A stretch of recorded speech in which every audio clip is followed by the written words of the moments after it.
Alright guys, welcome back to episode 3 of Road to Glory. Today I'm going to be taking you through a quad workout and we are going to be talking about recovery. Right now I just had 1 heaping scoop of tropical cyclone all in and we are just waiting for that to kick in and then we're going to go hit it. So we are going to be starting with leg extension. First I am just going to loosen up my hips a little bit. One thing I do like to do, really simple, just 1 leg up and then you just kind of stretch up. You can bend the knee, feel a nice stretch in here. Just kind of helps with that hip flexor a little bit. I'll stretch both sides and then I'll do a warm-up set. And then I'll stretch them again, both sides, and then do a warm-up set. See how I'm feeling, and then I'll start my working sets.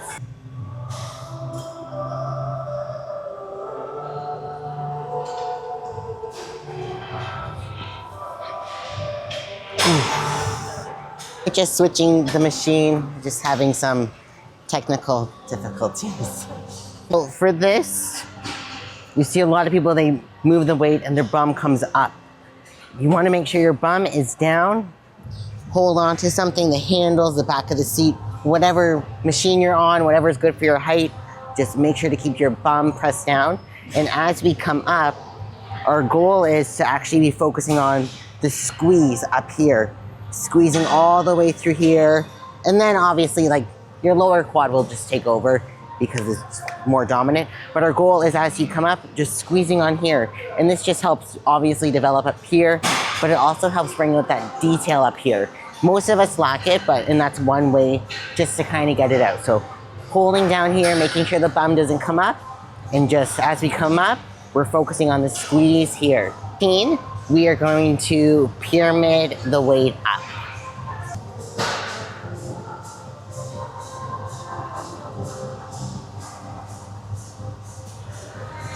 If I was like a little leaner, you could like see it right here, like just coming out.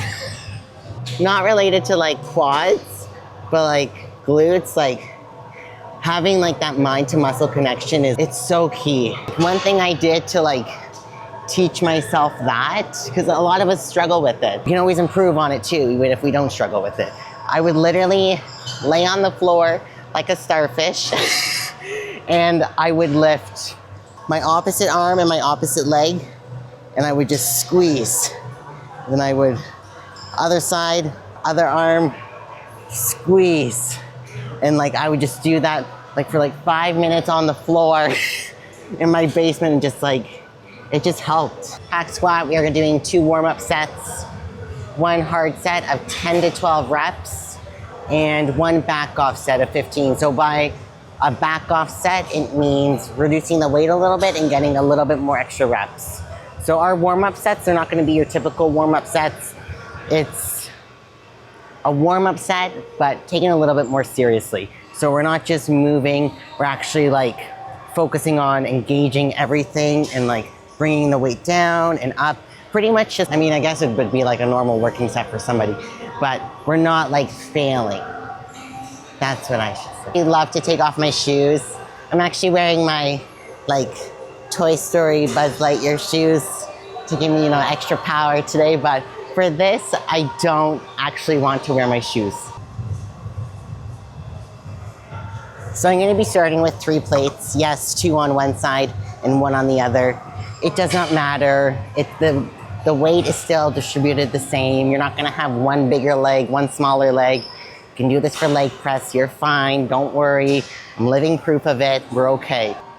So our feet are gonna be just like normal stance, like pretty much shoulder width apart, slightly flaring out our feet, pushing through our heels, not pushing through like our toes or anything, pushing through our heels. We're gonna come down. We're not gonna drop the weight, we're gonna control the weight coming down. And exploding up.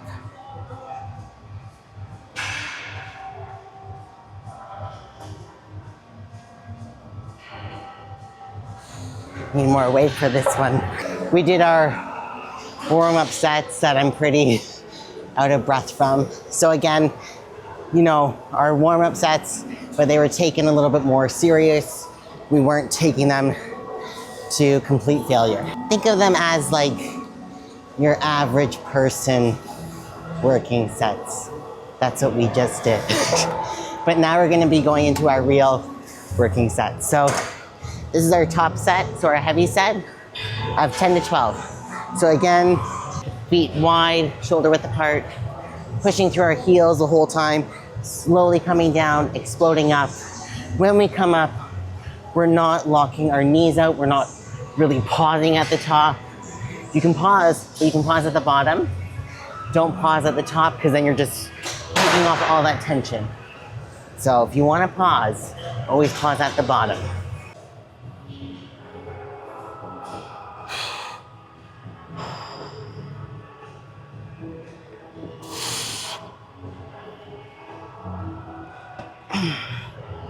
Last one.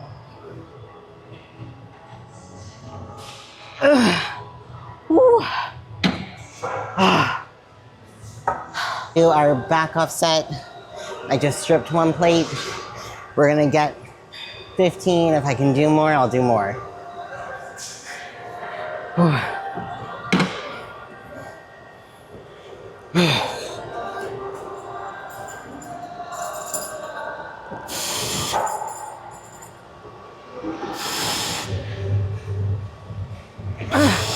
One more.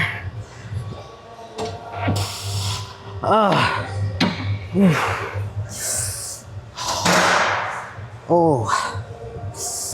2 sets of dumbbell split squats. I like to do these on any bench. Sometimes I like to use this one because, you know, if you're more fatigued or whatnot, you have something to kind of assist you. But yeah, we're gonna be doing it right here. 2 sets, about 10 to 12 per leg. So with this one, so because we're gonna be doing more quad, we're gonna be actually staying a little bit more upright, pushing through our heel and coming up. Not locking the knee out, just coming up, feeling that tension right here, coming back down. So up, not locking the knee, coming down, just like that.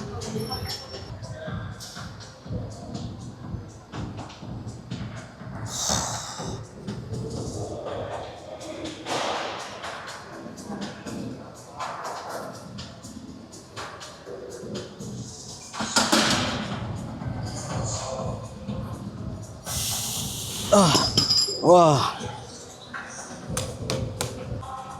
All right, so we always have to add some sort of booty in, like it's wellness, we have to. So we'll do abduction. I love this. This is probably something I do like every leg day. It's just like a good like burnout, like it's really good. I just love it. I'll go heavy. So I'll do 2 sets. Each one will be like a triple drop. So I'll aim for about 15 reps, and then I'll drop the weight, fail, and then drop the weight. So for this one, a lot of people like to they always put their weight like right in their feet. Try your best to just push, just focus on pushing through your knees and opening up.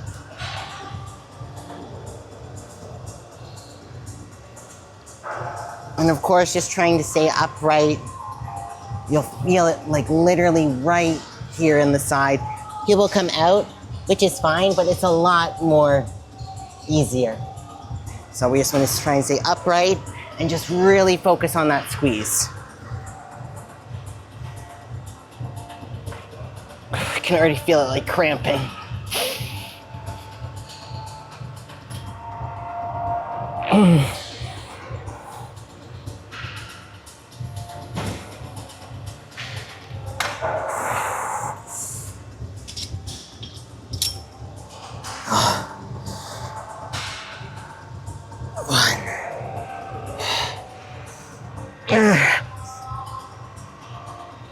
Oh my goodness. Just like 2 cramps right inside of your butt. Oh. Just trying to go eat my cereal. Peep cereal. My Peep cereal. Oh. All right, on to the next and the final one. All right, so we are gonna be doing narrow stance.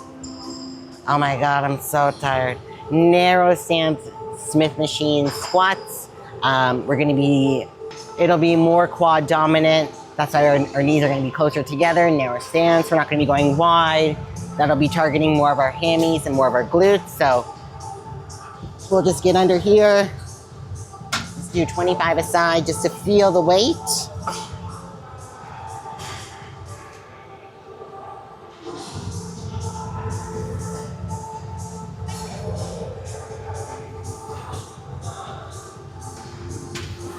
Oh.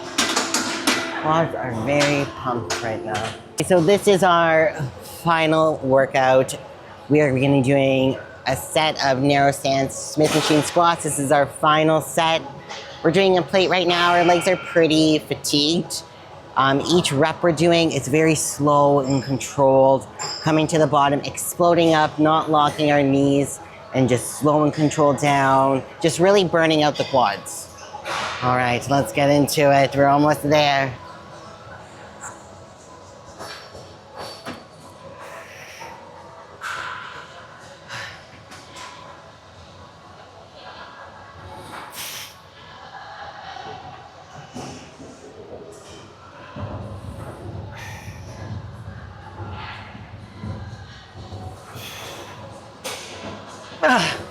Oh my goodness. And that's it for the quad day. Oh, it takes the life out of you. All right, so our workout is done. So now I just want to talk about, recovery and kind of what I do for that. So obviously before my workouts, I try to stretch my hip flexors out, just, help with like mobility and that during my workout. After my workout, that's just as important, just stretching and all that, moving like the lactic acid around, all that. But also once, twice a week, I do like to get like an Epsom salt bath in. I do find that actually really, really helps. It's hard in this heat to sit in a bath, but it does help. Another thing that, I try to do throughout the entire year, not just in prep, is I do like to get a massage with an RMT once a week, and they're so painful, but you do notice such a huge difference. I notice a huge difference with, how my muscles engage, my sleep is better, which is important too, trying to get enough sleep. That's a huge thing about recovery. But really I love getting a massage once a week, loosening up everything, my neck, my hips, my glutes, especially my glutes, they get very, very tight. So making sure they're always loose and good for my workouts. That way I'm able to engage them, shovel enough nutrients to them. That is so, so important. And then another big thing that I'm big on for recovery is actually the supplements I take, which I wish I brought, but that's okay.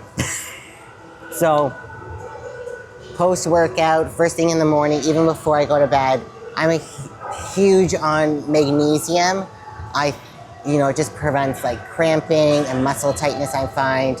And then at night, it just helps you like unwind, relax. That's like my biggest supplement that I take right now is magnesium. Two supplements that I do take is L-carnitine. I take that before my workouts actually, or when I do fasted cardio, I do take that beforehand. Another thing is the mutant glutamine. I do take that. So I take that in the morning with my greens, and I take that actually during my workouts too. Even if I'm not training, I do like to get in 2 scoops on my rest day. So 1 in the morning fasted with my greens, and 1 midday with my creatine. I do take that on my rest days too. Another thing is, the deeper I get in prep, I do find the leaner I get, things tend to tighten up and they tend to like seize a little bit more.